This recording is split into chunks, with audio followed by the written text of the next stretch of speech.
আচ্ছা, তোমাদের কাছে রবিবার মানে কি? আমরা যারা বাইরে থাকি আমাদের কাছে এই রবিবার মানেই হলো বাজার করার দিন।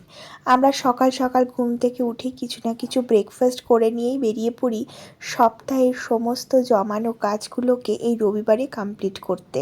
আর তার সঙ্গে একদম পুরো সপ্তাহের বাজার করে আনি।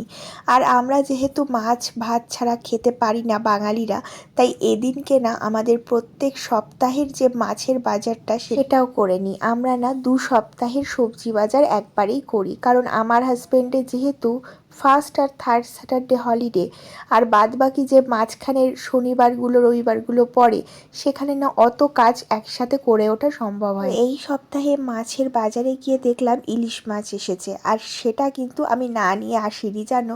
ইলিশ মাছ আর রুই মাছ আজকে কিনে নিয়ে এসেছি, তার সঙ্গে মাছের ডিমও এনেছি। তো তার জন্য আজকে ভাবলাম যখন নিয়েই এসেছি আজকেই বানিয়ে ফেলি সর্ষে ইলিশ। এই সর্ষে ইলিশটা আমার হাজব্যান্ডের ভীষণ পছন্দের। আমাদের তো এই চিকেন মাটন না হলেও এই সর্ষে ইলিশ হলেই আমাদের ভীষণ আনন্দ হয় জানো তো।